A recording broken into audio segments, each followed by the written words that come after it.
Venimos compartiendo desde hace un tiempo atrás, mis hermanos, todo lo que corresponde a Apocalipsis, ¿verdad?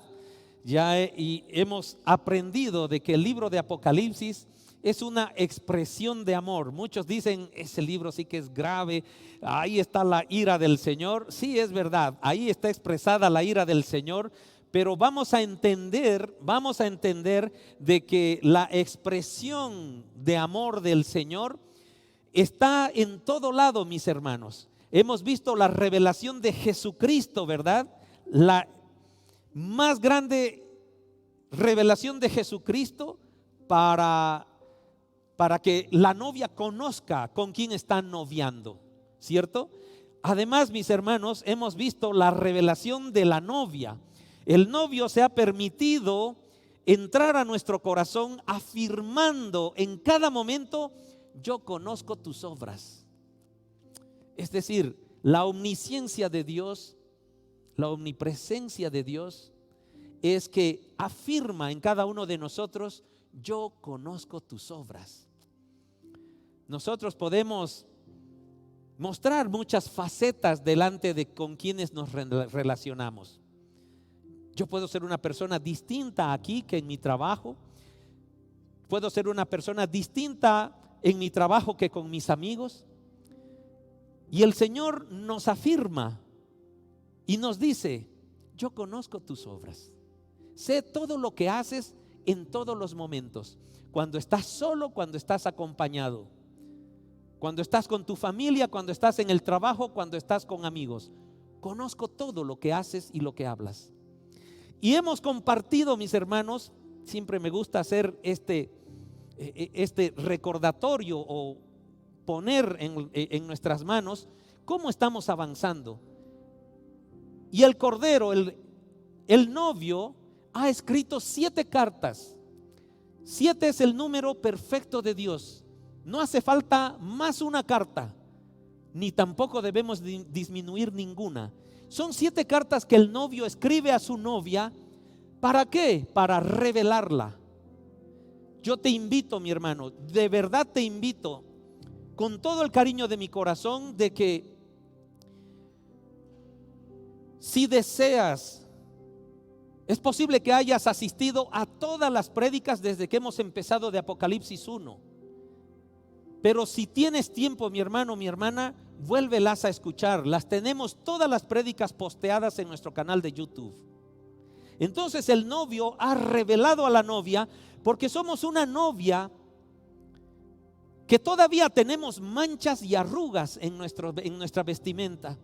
Todavía no estamos vestidos de lino fino, blanco y resplandeciente. Y el deseo más grande del novio de Jesucristo es que estemos vestidos de blanco. Si tú eres casado, habíamos dicho ya, si tú eres casada, acuérdate de aquel tiempo de noviazgo o aquel día en el que era tu boda, el día de tu boda, cuando tú te vestiste de blanco, cuando el novio se viste elegante con su terno, con su corbata. ¿Qué es lo que tú esperabas de la novia? Tú novio, tú que fuiste novio, yo fui novio un día. ¿Qué esperabas de la novia? Ver una novia sin mancha, sin arrugas, ¿verdad? Pura. Y la novia, ¿qué espera del novio? También un novio puro. Y el novio se reveló a cada uno de nosotros y nos aseguró: yo estoy esperándote puro, porque soy Jesucristo. El problema somos la novia, la iglesia, nosotros. Y por eso es que el novio amerita escribir 7 cartas para cada uno de nosotros, revelándonos lo que tenemos dentro, para que vayamos caminando en ese tiempo de purificación, para que cuando el novio venga a recoger a la novia, tú y yo, mi hermano, mi hermana, estemos vestidos de un blanco resplandeciente, agradable al novio. Ese es el proceso que venimos viviendo y aprendiendo en esta enseñanza de Apocalipsis. El capítulo 4 habíamos visto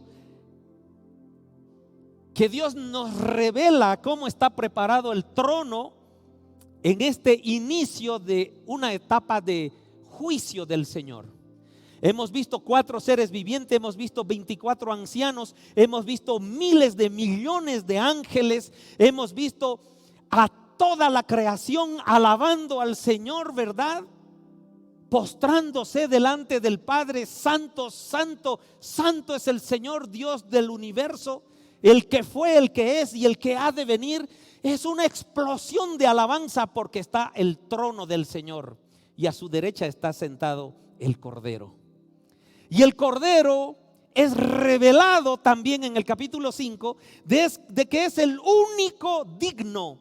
No hay nadie más digno, mis hermanos. Es el único digno. Juan, en algún momento, Juan el apóstol, a quien están entregándole toda la revelación de este libro, en algún momento se pone a llorar y dice: no es posible. La profecía dice que tiene que abrirse el libro, aquel libro que revela la perfección de la creación de Dios, la perfección en la salvación del hombre. Ese libro es el libro, el rollo que Jesucristo lo recibe, el Cordero lo recibe en el capítulo 5, y ahí vemos la más grande explosión de alabanza, porque el único digno, mis hermanos, toma ese rollo que está sellado, ¿verdad? Habíamos imaginado de que ese libro, algunas versiones bíblicas le llaman libro, pero en realidad es como un pergamino, es un pergamino que está enrollado. Por eso otras versiones le llaman rollo. Y estaba escrito por dentro y por fuera. Pero ese rollo, porque era un rollo especial, no había un rollo más especial que este, estaba sellado, ¿verdad? Esto se puede abrir. Pues este rollo estaba sellado en las orillas con 7 sellos, como lacrado, ¿verdad? Aquí usamos lacra, ¿no? Aquel líquido que le ponemos fueguito, se derrite esa barrita y sellamos con lacra, ¿verdad? Lacramos un sobre, lacramos un documento porque es importante, ¿cierto? En la antigüedad lacraban los documentos y ponían el sello del anillo de aquella autoridad para que no sea abierto sino por aquel que recibía directamente aquel documento. Este libro, este rollo estaba sellado con 7 sellos. Y el único digno para abrir eso es el Cordero, nuestro novio. A este punto, mis hermanos, que Jesucristo iba a abrir los rollos, la iglesia, nosotros creemos que ya fue arrebatada al cielo, que ya estamos viviendo al lado del Cordero, vestidos de blanco y lino fino y resplandeciente. Ya estamos adorando al Señor allá en el cielo. Pero el mundo se ha quedado con aquellos que no creen en Dios. La palabra revela claramente: aquellas personas que no creen en Dios no quieren creer esto. Pero este libro es un libro de amor porque expresa el deseo más grande de Dios de que ninguno perezca, sino todos se salven. Y a partir de este capítulo, mis hermanos, que es el capítulo 6 de Apocalipsis, el Cordero comienza a desprender los sellos del libro, del rollo. Y cuando Él abre cada uno de esos sellos, hay un acontecimiento importante que sucede en el momento que Él arranca o abre el sello. Y eso es lo que vamos a aprender hoy. ¿Qué es lo que está pasando? Hay eventos que suceden en la tierra, hay eventos que suceden en el cielo cada vez que el Cordero arranca y abre un sello. Entonces, mis hermanos, haciendo esa cronología de los últimos tiempos, el novio se reveló, nos ha mostrado cuán amoroso y perfecto es Él como novio para nosotros. El novio reveló a su novia de que debemos mejorar hasta alcanzar poder ser vestidos de blanco, sin mancha ni arruga. Las profecías nos están revelando el trono que hay en el cielo preparándose para el momento de juicio. Y ahora este libro maravilloso que se llama Apocalipsis, y Apocalipsis no quiere decir el fin, Apocalipsis quiere decir revelaciones. Por eso estamos recibiendo una serie de revelaciones. Ahora se nos ha revelado de que hay un solo digno de abrir los sellos de ese rollo. Y lo que vamos a ver es qué sucede cuando arranca cada uno de esos sellos, cuando el Cordero abre cada uno de esos sellos. Yo quiero hacer una analogía. Los que somos papás, estoy seguro que en algún momento lo has vivido, papá o mamá. Quizás cuando nuestros hijos eran pequeños, yo tengo ya hijos jóvenes, pero cuando eran pequeños, en algún momento, tú y yo sabemos como papá, y las mamás también, cuánto amamos a nuestros hijos, ¿verdad? Cuánto queremos que no se hagan daño, ¿cierto? Cuánto deseamos de que estén siempre a nuestro lado. Cuando son pequeños ni sueñas, ni se te pasa por la cabeza que un día se te va a casar el hijo o la hija que está ahí pequeñita. ¿No es verdad? Ni se te pasa. A mí ya se me está pasando de que algún rato alguien se casa de mis hijos, pero ya son jóvenes. Pero cuando son pequeñitos, mis hermanos, los papás los acurrucamos, lo apapachamos, le tapamos en la camita. Es decir, es un cuidado tan especial que le enseñamos, le aconsejamos. No estés mucho en el sol porque te puede hacer daño. Cuidado con los enchufes. Es decir, es un cuidado general y una entrega de amor constante, y el amor no tiene medida, ¿verdad? Se lo entregamos todo. Hasta podemos decir, puedo dar mi vida por mis hijos. Por supuesto. Es un amor inmenso el que tenemos como papás. Los hijos no entienden ese amor hasta que son padres, pero falta mucho todavía para que sean papás estando pequeños. Entonces, mis hermanos, ¿a qué quiero ir con esta explicación? El Señor está en este momento en un tiempo de gracia con nosotros. Es decir, es como si nosotros, su novia, fuéramos niños pequeños y el Señor nos está apapachando, nos está acariciando, está entregando todo su amor para decirnos: sé un hijo bueno. Así como padres, queremos que nuestro hijo crezca con ese amor, ese cuidado, para lograr con ellos que nuestros hijos sean buenos hombres, buenas mujeres, ¿no es verdad?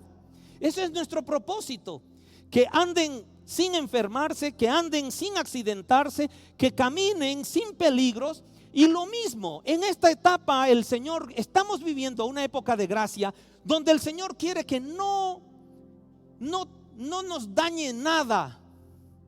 Él quiere cuidarnos con ese amor paternal supremo, perfecto. Y todo lo que nosotros hagamos, el Señor nos perdona. ¿Y acaso no hacemos eso como papás naturales? Cuando nuestro hijo se porta mal una vez ahí, ay, hijito, por favor no hagas eso, ya ven acá. Ay, papá, perdóname, ya, está bien. Y perdonamos, ¿verdad?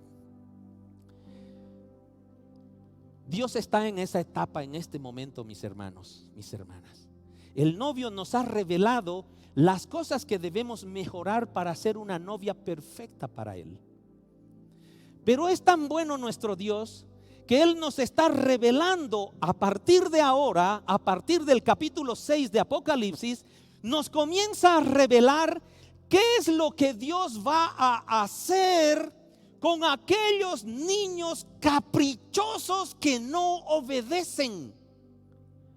En algún momento hemos tenido situaciones con nuestros hijos en las que se han portado con cierto capricho, con cierta rebeldía, con cierta desobediencia, mi hermano, mi hermana, que te ha sacado de las casillas. ¿Y qué hemos hecho?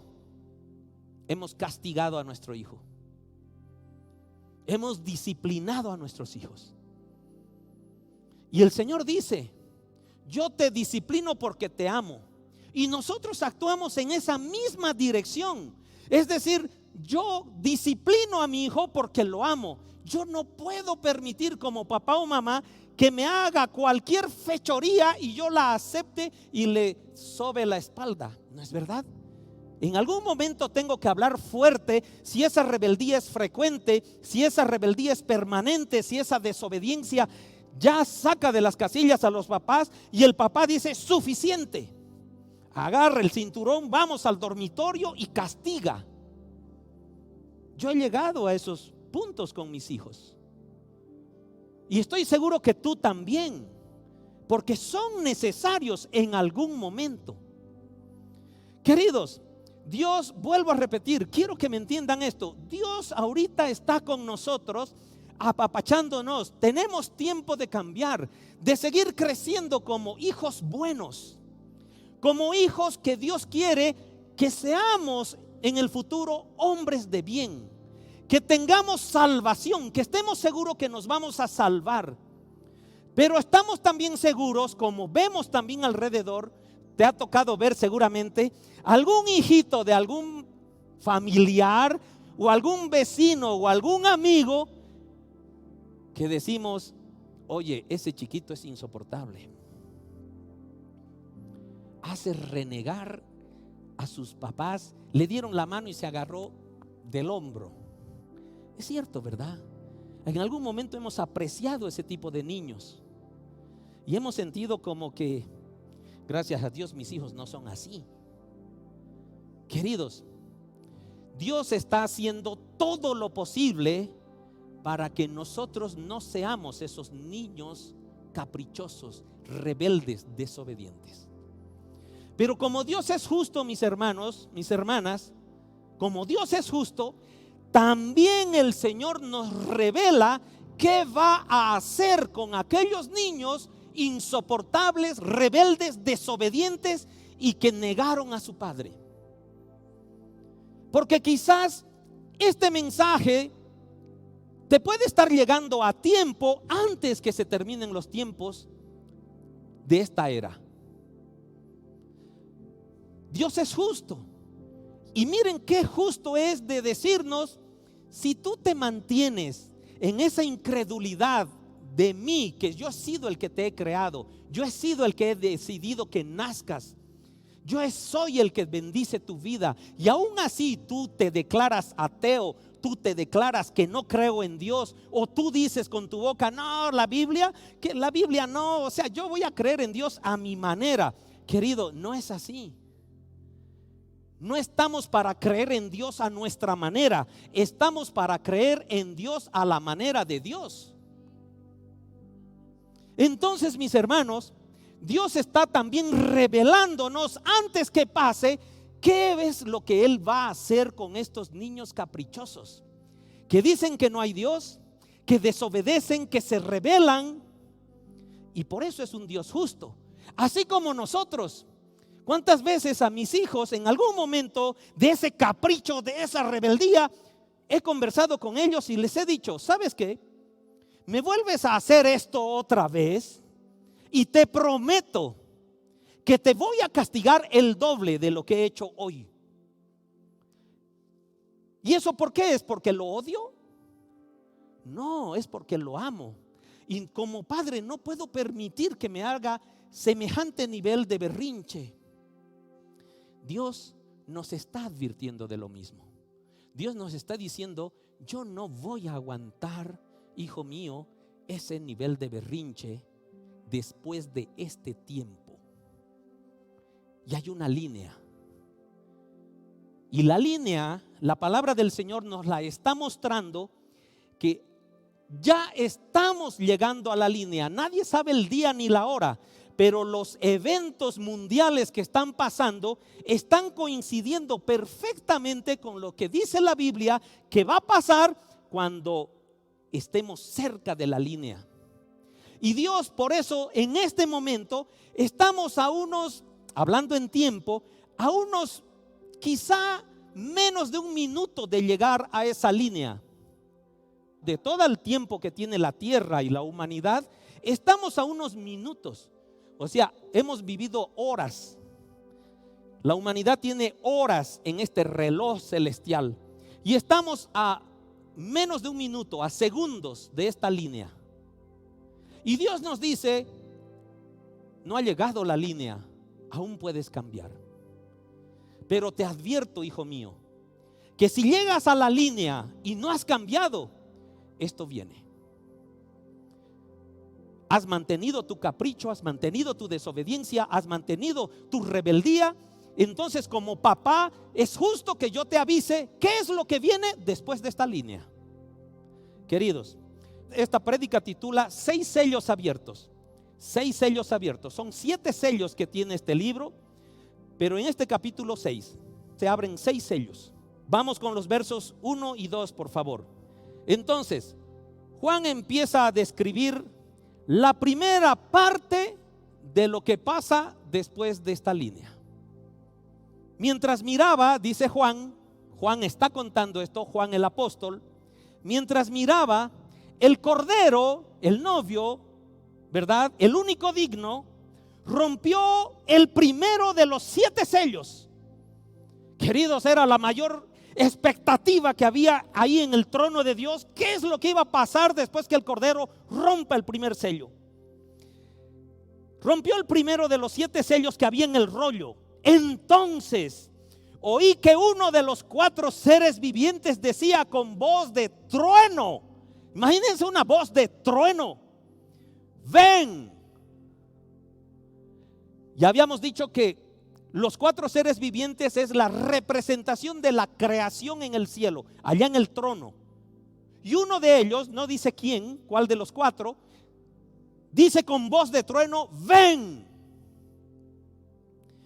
Pero muchas versiones bíblicas le aumentan a esta frase: ven y mira. Pues les quiero decir, mis hermanos, que ese "y mira" no está en los originales bíblicos escritos en griego por el apóstol Juan. Es solamente ven. Y cuando dice ven, no le está hablando a Juan, le está hablando a lo que viene. Porque ese ser viviente convoca a lo que viene enseguida. Entonces aquel ser viviente, apenas el cordero abre el sello, dice ven con voz de trueno. Y ahí Juan dice: levanto la vista. ¿Por qué? ¿Por qué no dice ven y mira? Porque pareciera que es correcto ven y mira, porque luego Juan dice levanté la vista. Pero si la primera orden es ven, luego debería decir que Juan fui y miré, ¿verdad? Pero él no va y mira. Él está donde está y solo levanta la vista. Por eso esa palabra del ser viviente ven es a lo que va a venir. No le está diciendo a Juan que venga. Por favor, eso es lo que tenemos que ir aprendiendo. Levanté la vista, dice Juan, y vi que había un caballo blanco. Es decir, aquel ser viviente le dice a ese caballo blanco con su jinete: ven. Vi que había un caballo blanco y su jinete llevaba un arco y se le colocó una corona sobre la cabeza. Se le coloca. Salió cabalgando para ganar muchas batallas y obtener la victoria. Primer rollo abierto, queridos. El primer ser viviente que menciona llama a un caballo que está montando un jinete que tiene un arco, que le colocan una corona y sale cabalgando para ganar muchas batallas y obtener la victoria. Vamos viendo qué se trata esto, mis hermanos. De lo que se trata es de lo siguiente. Primero, curiosamente, este jinete que sale en el caballo blanco, muchos lo confunden de que es Cristo el que está saliendo por lo que es caballo blanco. Pero el caballo blanco, el color blanco, representa siempre en la historia de la humanidad. Quien monta un caballo blanco monta victoria, ha ganado. ¿Me entiende? Por eso los romanos tenían la costumbre de que cuando conquistaban una ciudad, el jefe de todo ese batallón que conquistó la ciudad entraba en caballo blanco, porque era símbolo de que habían ganado. Entonces este jinete también monta un caballo blanco, pero no es Cristo, es otro jinete, el cual está mostrándonos de que está en victoria. Pero curiosamente lleva un arco, pero no lleva flechas. El arco es un arma, ¿verdad?, que simboliza una de las armas más letales en aquellas épocas, porque podríamos decir que eran los misiles de esa época. Eran las armas que podían matar a distancia, sin que estén al lado del enemigo. Entonces lanzaban misiles, eran los misiles. Pero curiosamente este jinete no tenía los misiles, tenía el lanzador de misiles, ¿verdad? No dice que tenía flechas. Y además dice que le coronan la cabeza. Y le coronan la cabeza. Y esta corona que tiene aquí en griego es la palabra estéfanos. Y la palabra estéfanos es una palabra que indica que es una corona, como una corona de laurel. No es una corona de oro, es una corona de laurel. ¿Y a quiénes se le ponía en la antigüedad la corona de laurel? A aquellos que vencían una carrera, ¿verdad? En las Olimpiadas, una batalla, le ponían coronas de laurel. Entonces este es coronado con ese tipo de corona, no con diademas. La palabra para corona que tiene diademas, que es de joya, es otra palabra, no estéfanos. Miren qué curioso, qué lindo. Entonces, mis hermanos, él va con un arco, muestra de guerra, porque él es un arma. Es coronado por una victoria, pero no es coronado porque es bueno, sino sale cabalgando con un propósito: para ganar muchas batallas y obtener la victoria. Él no ha obtenido victoria todavía. Él no ha ganado batallas. Es decir, no ha entrado a la guerra porque solo tiene un arco. Entonces, mis hermanos, ¿qué quiere decir toda esa simbología a nuestros tiempos? Eso es lo que debemos estar atentos. Cuando el primer sello, este es el primer sello. El primer sello es: el anticristo asciende al poder. Hermanos, a partir de hoy empezó la tribulación. El tiempo de gracia se acabó. La iglesia, la novia, ya está en el cielo. En la tierra empieza la tribulación. Hemos cruzado la línea. Por lo tanto, las profecías para cuando hemos cruzado la línea o empieza la tribulación, el anticristo asciende al poder. La iglesia no va a ver al anticristo en poder, porque no estamos aquí. Cuando se abren los primeros 4 sellos, uno de los 4 seres vivientes que estaban en el trono llama al jinete y al caballo: ven. El primer caballo es blanco y a su jinete se le da un arco y una corona. El jinete aquí, el jinete es el anticristo, el falso Cristo, empezando su conquista de la tierra. Por eso va a ir a conquistar, va a ir a vencer. Después del arrebatamiento de la iglesia, el camino queda abierto en la tierra para que el anticristo avance al triunfo. Y eso está en 2 Tesalonicenses capítulo 2.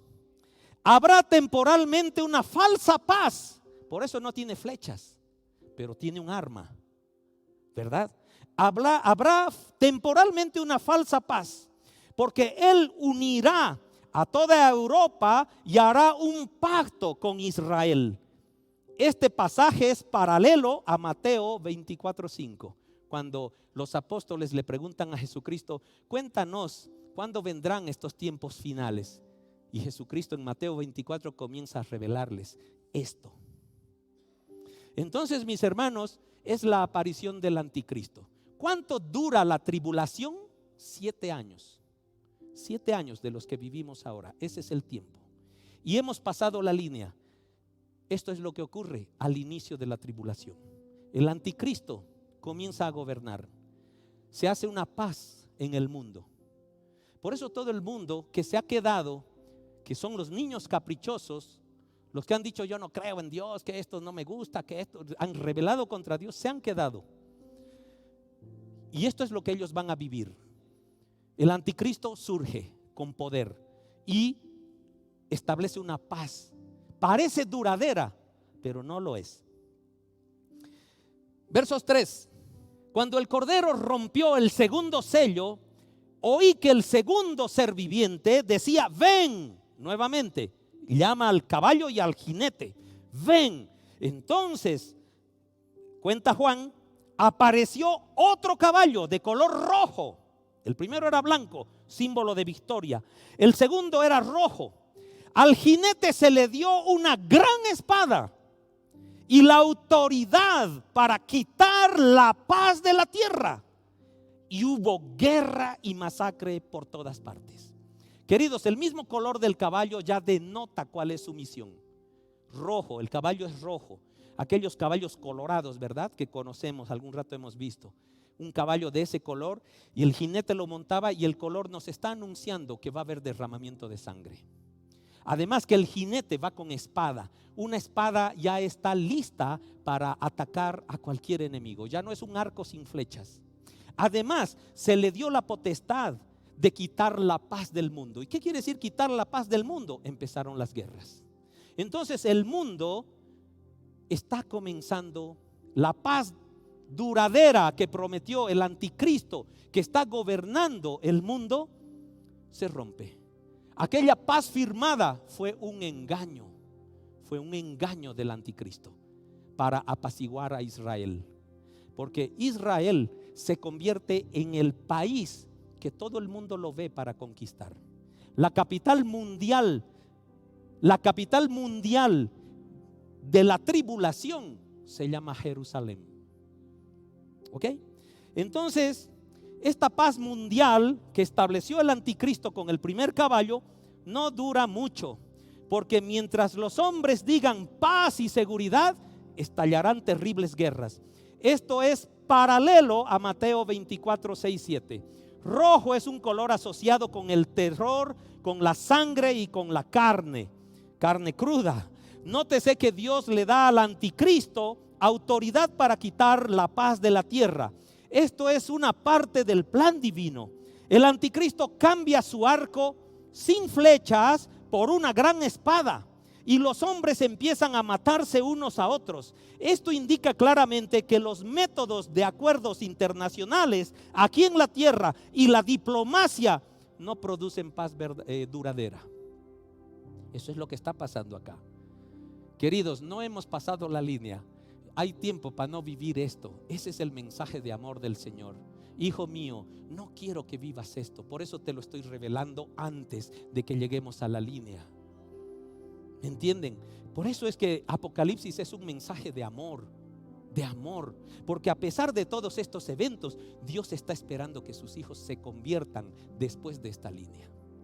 Queridos, sigamos avanzando. Apocalipsis 6:5. Cuando el cordero rompió el tercer sello, oí que el tercer ser viviente decía: ven. Levanté la vista y vi a un caballo negro, y el jinete llevaba una balanza en la mano. Verso 6. Y oí que una voz que salió de entre los cuatro seres vivientes decía: ¿quiénes son los cuatro seres vivientes? Representan la creación, ¿verdad? Entonces de la creación sale una voz y dice: un pan de trigo o 3 panes de cebada costarán el salario de un día, y no desperdicies el aceite de oliva y el vino. Queridos, el tercer sello es abierto. Hemos visto en el segundo sello que empezaron las guerras, empezaron las declaraciones de guerras. Aquella paz no fue duradera y cada país comenzó a hacer guerra. El objetivo principal es Israel. Entonces comienzan a lanzarse artillería, y dice la palabra en esto que la hambruna y la guerra van juntas, ¿verdad? Ahorita hay una guerra en Europa. Pues pregunten a los países europeos cuánta falta les hace el trigo, porque Ucrania era el primer proveedor de trigo de esa parte. Hasta nosotros tenemos efectos colaterales. Como Argentina produce gran cantidad de trigo y es un productor que Europa ha mirado a Argentina para que venda, entonces Argentina, por darles un ejemplo, antes vendía a 100 bolivianos la tonelada, ahora cuesta 300. Y si nosotros queremos comprar harina de Argentina, y hay hasta ventas ilegales ahí, ¿verdad? Pero ha subido. Entonces, es decir, ¿qué nos muestra esto? La hambruna y la guerra van de la mano. El color negro del caballo le hace a uno pensar en hambre. El color negro es hambre. El jinete, todavía el anticristo, sostiene una balanza, indicando que su gobierno ha establecido el control de los alimentos. Es decir, los alimentos en el mundo son controlados por el gobierno. Como hay hambruna, el gobierno recopila, almacena y lo poco que hay lo administra. Esa es la balanza. No puede dejar al mercado libre manejar a su libre albedrío. ¿Por qué? Porque va a haber aprovechamiento, ¿verdad? De quien tiene el trigo, lo vende más caro que él. No, el gobierno dice: yo recaudo todo el trigo y voy a controlar el precio. Esa es la balanza. Y entonces, en otras palabras, una medida de trigo era alrededor de 1 litro o 1 kilo de trigo. Y en ese momento se compra, dice, con lo que gana un denario, es el sueldo de un jornal. Es decir, yo gano 1 denario por día. Y comprarme 2 kilos de trigo me cuestan 1 denario. Lo que yo gano en un día me permite comprar 2 kilos de trigo. Con ese mismo denario compro 4 o 6 kilos de cebada. Es decir, la cebada es más barata que el trigo, 3-1. Entonces es una cantidad de alimento que para mi vida y para la vida de mi familia es escasa. Es escasa. ¿Por qué? Porque con 1 denario, antes que ocurran estos eventos, yo podía comprar 16 kilos de trigo. Antes de que empiecen las guerras, yo podía comprar 16 kilos de trigo. Ahora que estamos en hambruna, compro solo 2 kilos de trigo por 1 denario. Entonces, la sociedad comienza a sufrir de hambre. Los alimentos escasean tanto que una persona necesitaría todo un día para ganar lo suficiente para comprar apenas 1 kilo de grano. Pero nótese que no hay escasez de aceite y vino. El aceite y el vino, queridos, son accesorios que solo podían alcanzar los que tenían dinero. Entonces, en aquel momento que va a pasar, la gente rica va a seguir teniendo dinero. La gente poderosa, la gente gobernante es la que tiene el dinero y puede alcanzar a comprar vino y aceite de oliva. Pero la gente normal está sufriendo hambre. Entonces, todos estos eventos vienen a partir del rompimiento de los sellos. ¿Ok? El rico se enriquece más y disfruta de lujos, mientras que el pobre empobrece más y difícilmente puede conseguir lo suficiente como para comer. Esto indica que todos los esquemas que el hombre hace para que la gente satisfaga incluso las necesidades de la vida fracasarán. Es digno de notar que el grano, el aceite y el vino, estos 3 productos, grano, aceite y vino, ¿verdad?, eran productos claves de Israel. Miren ustedes. Puesto que el anticristo ha hecho su pacto con Israel, es de suponer que querría proteger sus recursos. Vamos al 4º sello. Cuando el Cordero rompió el 4º sello, oí que el 4º ser viviente decía: ven. Levanté la vista y vi un caballo de color verde pálido. Esta versión dice verde pálido, otras versiones dicen amarillento. ¿Qué color tiene la hoja de una planta que está enferma? Pálida, ¿verdad? ¿Qué color nos ponemos nosotros cuando estamos delicados, enfermos? Pálidos. Este caballo tenía ese color, un amarillento verduzco pálido. Vi a un caballo de color verde pálido, otros dicen amarillento. El jinete se llamaba Muerte. Quien montaba ese caballo era la muerte. Y su compañero era la tumba. A estos dos, a la muerte y a la tumba o al Seol, a estos dos se le dio autoridad sobre una 1/4 parte de la tierra. Divide la tierra, mi hermano, y una 1/4 parte, divídela en 4, y esa porción de tierra se le fue dada en autoridad a la muerte y al Hades o al Seol para matar con espada, con hambre y con enfermedad y con animales salvajes. 1/4 parte de la tierra, mis hermanos, muere, sea por guerras, sea por hambre, sea con enfermedad, e inclusive los animales nos atacan. No a nosotros, nosotros estamos en el cielo, amén. a los que quedan, a los hijos caprichosos. A aquellos caprichosos que dicen, no, yo creo en Dios a mi manera, que no me parece que Dios haga esto, que Dios haga lo otro. El Señor nos está advirtiendo qué es lo que pasa con los hijos caprichosos. Él no quiere que llegues a ese tiempo. Él quiere que antes de que empiece la tribulación, tú subas como novia. Entonces, el adjetivo verde pálido amarillo sugiere un color de lepra. Era el color que identificaba a la lepra. La muerte cabalga en este caballo y el Hades, la tumba, el Seol, no el infierno, cabalga junto a ella. La muerte pide el cuerpo, mata, pide el cuerpo, y el Hades pide el alma. El cuerpo es para la muerte, el alma de aquella persona es para la tumba, para el Hades. Dios los autoriza, es Dios quien autoriza todo esto, a que maten a una cuarta parte de la población de la tierra. Se usan 4 métodos: la espada, guerras, violencia, hambre, falta de alimentos a causa de las guerras y todo, ¿verdad?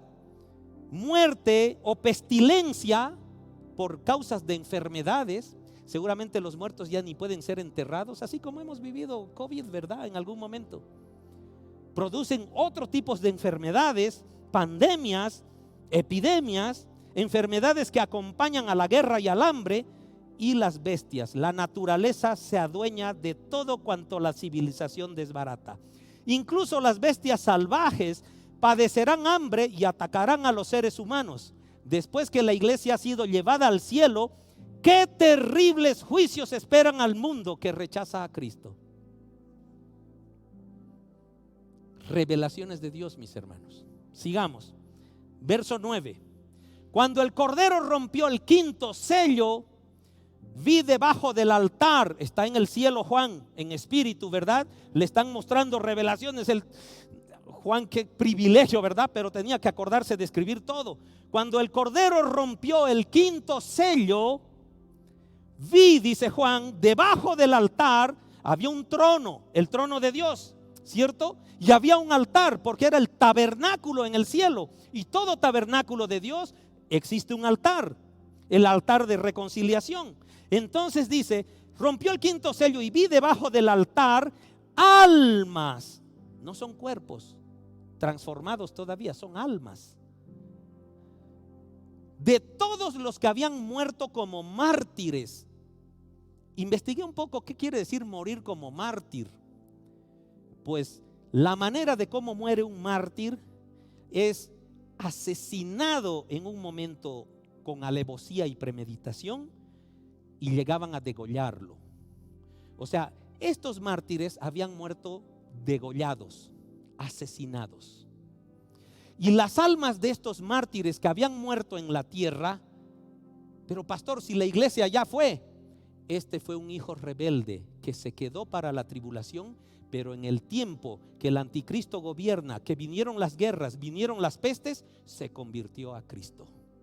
Y porque el mundo ya está administrado, gobernado por gente como el anticristo, los cristianos convertidos en esa época son perseguidos, y cuando son encontrados son asesinados, son degollados por ser seguidores de Cristo. Es decir, mi hermano, si eres un niño rebelde que protesta contra Dios todo y te animas a pasar esta línea y más allá dices tú, no, más allá me convierto a Cristo, gloria a Dios, mi hermano, porque eso va a alegrar el corazón de Dios, pero vas a morir degollado. Esperemos que tengamos la capacidad de aguantar, de ver aquel momento que nos corten el cuello. Dios no quiere que vivas esto. Dios quiere que antes de que suceda esto, tú entregues tu vida a Cristo a plenitud. Por eso nos revela esto el Señor, porque es un Padre también que va a llegar el momento que nos va a sonar y nos va a castigar, porque es el momento de juicio. Estamos en el momento de gracia, donde es el momento de arrepentirnos y cambiar nuestra vida. Vi debajo del altar las almas de todos los que habían muerto como mártires, por causa de la palabra de Dios y por haber sido fieles en el testimonio. ¿Ve? Se convirtieron y están evangelizando. Verso 10, ellos clamaban al Señor y decían: oh soberano, están en el altar, ¿verdad? Están en el cielo, están en el altar sus almas y ahí está el trono. Entonces lo ven al Señor, lo ven al Padre y dicen: oh Señor, soberano Señor, santo y verdadero, le dicen ellos. ¿Cuánto tiempo hasta que juzgues a la gente de este mundo y tomes venganza de nuestra sangre por lo que nos han hecho? Le dicen al Padre: ¿cuánto más va a pasar, papá, hasta que vengues nuestra muerte? Entonces, verso 11, a cada uno de ellos se les dio una túnica blanca. Como la iglesia ya estaba con túnicas blancas, esas almas recién fueron vestidas con túnicas blancas y se les dijo que descansaran un poco más. Seguramente Dios, aquí dice se les dijo, hasta que completen el número de sus hermanos. Es decir, hay un plan de Dios con esas almas mártires. Van a completar un número, queridos. Y les dice: esperen. No lo sé. ¿Cuántos son? 800. No, tenemos que llegar a 3000. Esperen. Wow. ¿Se dan cuenta? Los consiervos de Jesús, hasta que se completara el número de sus hermanos, los consiervos de Jesús que se unirían a ellos después de morir como mártires. El sacerdote del Antiguo Testamento derramaba la sangre del sacrificio bajo el altar de bronce. Y puesto que la sangre habla de la vida, aquí vemos a las almas de los mártires bajo el altar celestial, altar. Sus muertes no se han vengado aún. Estos santos martirizados clamaban venganza. Es cierto que a los santos en esta edad se les dice que deben ahora, nosotros los santos, ¿qué nos dice la palabra del Señor? Nos dicen que debemos orar por quienes nos persiguen, ¿verdad? Debemos orar por bendecir a nuestros enemigos. En esa situación estamos ahorita, ¿correcto? Y esto es lo que Cristo, Esteban, Pablo hicieron. Pero este periodo de juicio que ya estamos viviendo la tribulación, cuando Dios responderá a las oraciones de su pueblo que clama liberación y venganza, Dios juzga al mundo cuando ellos oran, de modo que oran en la voluntad de Dios. Esto es un paralelo de Mateo 24:9. Dios les promete que responderá sus oraciones. Dios les promete: ¿cuándo nos vas a vengar? Te prometo que voy a vengar tu muerte, pero dame tiempo, aún ustedes no están completos, ¿verdad? Veremos otros santos asesinados más allá en Apocalipsis 12, Apocalipsis 14, Apocalipsis 20, que Apocalipsis 24, por ejemplo, si quieres un poquito spoilear esto, anda a Apocalipsis 24, donde indica que estos mártires de la tribulación resucitarán para reinar en el milenio. Por eso son almas debajo del altar. Nosotros ya hemos resucitado, estamos con cuerpo glorioso, pero estas almas todavía no. Por eso Dios les dice: un rato van a ser vengados, pero no ha sido completado todavía el número. Más allá se completa el número de los mártires y hay la primera resurrección. La palabra del Señor llama la primera resurrección porque está en la época de juicio. Y ahí resucitan todas estas almas de los mártires y son nombrados gobernadores y sacerdotes del milenio. Gloria a Dios. Hermano, hermana, la pregunta aquí es la siguiente: si eres un niño rebelde a la palabra del Señor en este momento, ¿de verdad te quieres animar a aventurarte y ser un cristiano en la época de la tribulación? Te aseguro que va a ser muy duro, muy duro. Hazlo ahora. Estamos en el tiempo de la gracia. Sigamos adelante, verso 12. Mientras yo miraba, dice Juan, el Cordero rompió el sexto sello y hubo un gran terremoto. El sol se volvió tan oscuro como tela negra, la luna se volvió tan roja como la sangre. Verso 13. Entonces las estrellas del cielo cayeron sobre la tierra como los higos verdes que caen de un árbol cuando es sacudido por el fuerte viento. Verso 14, el cielo fue enrollado como un pergamino y todas las montañas y las islas fueron movidas de su lugar. Verso 15. Entonces todo el mundo, todo esto pasaba en el mundo, los reyes de la tierra, los gobernantes, los generales, los ricos, los poderosos, todo esclavo y hombre libre, se escondió en las cuevas y entre las rocas de las montañas, y gritaban a las montañas y a las rocas. Escuchen, esta gente está gritando: caigan sobre nosotros y escóndannos del rostro de aquel que se sienta en el trono y de la ira del Cordero. Verso 17. Porque ha llegado el gran día de su ira. ¿Quién podrá sobrevivir? Mis hermanos, se cree que aquí empieza, por decirte, la tercera guerra mundial con bombas atómicas, con toda la más grande artillería que el hombre ha podido fabricar para el hombre mismo. Hay explosiones de miles de kilotones que comienzan a mover las placas tectónicas de la tierra y producen terremotos inimaginables. Las ciudades comienzan a ser destruidas. ¿Y cuál es el objetivo de un misil atómico? La ciudad.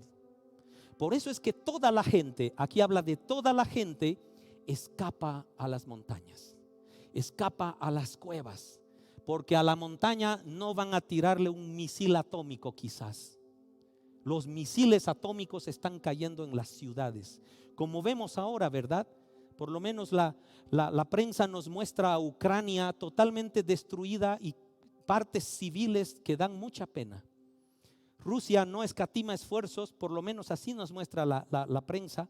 No es que voy contra Rusia o a favor de Ucrania, pero solo estoy comentando lo que vemos en las imágenes. Las ciudades donde vive gente civil están siendo destruidas. Gracias a Dios, hasta el momento no se ha lanzado nada atómico, nada nuclear, nada. Rusia dice que está estimando usar armas químicas ya con Ucrania. No sabemos.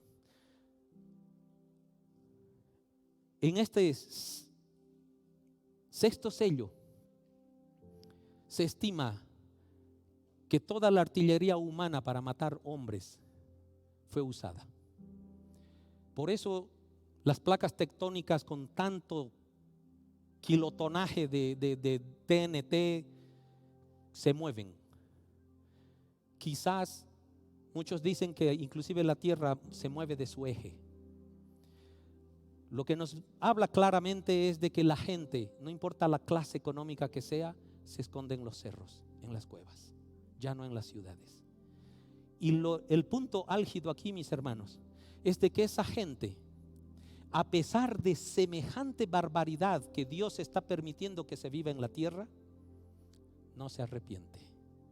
Se dan cuenta que es la ira de Dios. Se dan cuenta de que es por su pecado. Pero ellos, en vez de arrepentirse, se esconden. Entonces cumplimos la regla del pecado. ¿Qué hace el pecado en tu vida? Te hace avergonzar y te hace esconderte. Eso es lo que hace el pecado en nuestra vida. Por eso Adán se escondió cuando pecó con Eva. Y estos hicieron lo mismo. El Señor, mis hermanos, está actuando como un padre que ama a sus hijos. Llegó el momento de tirarle la cuera del año. Y el Señor está expresando su amor así con sus hijos. Te estoy castigando porque has sido rebelde a pesar de todas mis advertencias. Te va a doler. Y el hijo sigue insultando al padre. Y el hijo sigue rebelándose contra la madre. Y el hijo sigue rechazando al padre. Se da cuenta que es por su bien, pero dice: esta es la ira por mi pecado. En tu autoridad tú me estás castigando, pero no me da la gana de cambiar. Hay hijos así, ¿verdad? Hay. En Apocalipsis se mencionan 3 terremotos, pero junto con ellos habrá disturbios en la tierra y en el cielo que aterrorizarán a grandes y a chicos. Algunos estudiosos piensan que estos versículos describen el resultado de la guerra atómica, con el sol y la luna oscurecidos, grandes masas de tierra moviéndose, la gente escondiéndose en agujeros en la tierra para escapar de la radiación atómica. Esto bien pudiera ser así, pero necesitamos notar que la gente se esconde de Cristo y de su ira en particular, no de alguna catástrofe causada por el hombre. El versículo 6:15 es una descripción vívida de lo que será la vida durante los primeros 3 años y medio de la tribulación. Esto es solo los primeros 3 años y medio, mis hermanos. Esto es solo la mitad lo que está pasando. La otra mitad es más grave. Existirá grandes riquezas juntamente con gran pobreza, y esta redistribución de la riqueza destruirá la economía de las naciones. Parece entonces que el juicio del sexto sello involucra tanto a políticos, involucra tanto destrucción física literal en los cielos y en la tierra, como el estremecimiento de los sistemas económicos y políticos de las naciones. Todo lo cual le facilitará al anticristo extender su gobierno. Los pueblos de la tierra reconocerán que Cristo envía su juicio, pero no lo reciben, no lo aceptan aún. Preferirán más bien esconderse en las rocas de los cerros que pararse sobre la roca angular del evangelio. En los primeros 3 años y medio de la tribulación son simple preparación. Esto es una simple preparación. Esto es solamente el jalón de orejas de Dios para los siguientes 3 años y medio.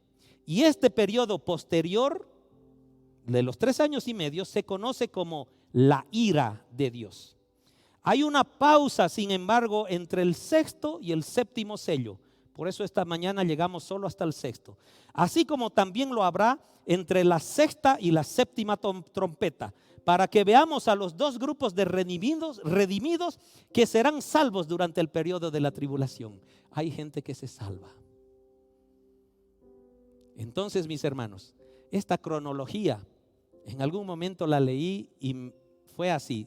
¿Conocen aquellos catalejos, verdad? Que jalas, ¿verdad? Para aquellos largavistas antiguos. Esto está funcionando así. Los primeros 7 sellos es el primer nivel. Estos 7 sellos llevan a las 7 trompetas, segundo nivel. Y estas 7 trompetas llevan a las 7 copas de ira de Dios, el tercero. Dios está enganchando eso. Mi hermano, mi hermana, Dios es un Dios amoroso que con toda este bagaje de información que Dios nos está revelando, es para que de una vez, mi hermano, tú y yo, nos demos cuenta de que debemos cambiar. Pastor, ¿cómo debemos cambiar? Ya el novio nos dio 7 cartas que estoy seguro estás en más de una carta especificado. Los judíos tienen una fiesta muy importante pronto, en octubre, que es la fiesta del Yom Kippur. La fiesta del Yom Kippur es una fiesta donde los judíos se preparan con 3 semanas de anticipación. ¿Qué hacen en esas 3 semanas de anticipación? Se arrepienten de sus pecados, porque en Yom Kippur Dios los bendice perdonando el pecado. El Yom Kippur es el día en el que el sacerdote entra al lugar santísimo del templo. Una vez al año entra, ¿verdad? En Yom Kippur. Y lleva los pecados del pueblo a la presencia de Dios y riega con sangre que fue sacrificada en el altar. Esa fiesta judía viene para octubre. Nosotros los cristianos no tenemos que judaizarnos. Queremos más bien que los judíos se cristianicen. Es por eso que el Señor está permitiendo, ellos recién su Yom Kippur es creo que el 5 de octubre. Y quizás estamos justo a inicios del tiempo de arrepentimiento de los judíos. Mis hermanos, mis hermanas, nosotros estoy seguro que el Señor nos está dando la oportunidad de arrepentirnos verdaderamente desde que nos están siendo reveladas las 7 cartas a las iglesias. Por eso nosotros ya debemos tener un mejor tiempo de arrepentimiento para cuando nosotros tengamos que entrar al lugar santísimo, postrarnos, entregar nuestras coronas y alabar al Señor. Cierra tus ojos, mi hermano, mi hermana. Cierra tus ojos. El Señor esta mañana ha enseñado muchas cosas a tu corazón. Pero lo más importante que Dios nos está revelando es que si eres un niño caprichoso que quiere creer en Dios a su manera, no te conviene. Él te ama mucho y estás en el tiempo de la gracia, donde tu arrepentimiento moverá el corazón de Dios y por su gracia te regalará salvación al perdonar tus pecados. Él en su infinita bondad y amor nos está revelando lo que vamos a vivir si seguimos siendo niños caprichosos. Y Dios no quiere eso para ti. Pero Él es justo al avisarte: mira, si te sigues portando mal, esto te va a venir. No te portes mal. Ya no. Es el momento de que aceptes a Cristo como tu Señor y Salvador y que te entregues a Él para servirlo, para amarlo y para ser arrebatado pronto y estar en el cielo mientras en la tierra pasan estas cosas. La promesa de Dios es que Dios nos va a guardar de la ira del día de la ira. Y ese es el momento para guardarnos, el arrebatamiento. Ahí en tu corazón, mi hermano, ahí en esa intimidad de Dios contigo, mira a Jesús delante de ti. Póstrate ante Él. Póstrate ante su presencia, porque Él viene a ti con amor. Él viene a ti porque has escogido un buen momento de estar frente a Él. Dile al Señor: Señor Jesús, Señor Jesús, ya no quiero ser rebelde. No quiero ser desobediente. Señor Jesús, perdona mi pecado. Perdona mis caprichos. Ni siquiera conozco bien tu palabra y me rebelo en desobediencia. Ten misericordia, Señor Jesús, de mi vida. Dile: ten misericordia de mi vida. Aquí está mi corazón. Aquí están mis manos. Perdóname. Purifícame. Lávame. Quiero ser un hijo que mueva tu corazón. Perdóname, Señor. Por eso esta mañana, Señor, yo declaro con mi boca. Habla con tu boca esto, mi hermano. Habla con tu boca. Yo declaro, Señor Jesús, que tú eres mi Salvador y mi Señor. No permitas, Señor, que viva la tribulación. Arrebátame en aquel día que vengas por tu novia. Gracias, Señor. Amén. Gloria a Dios.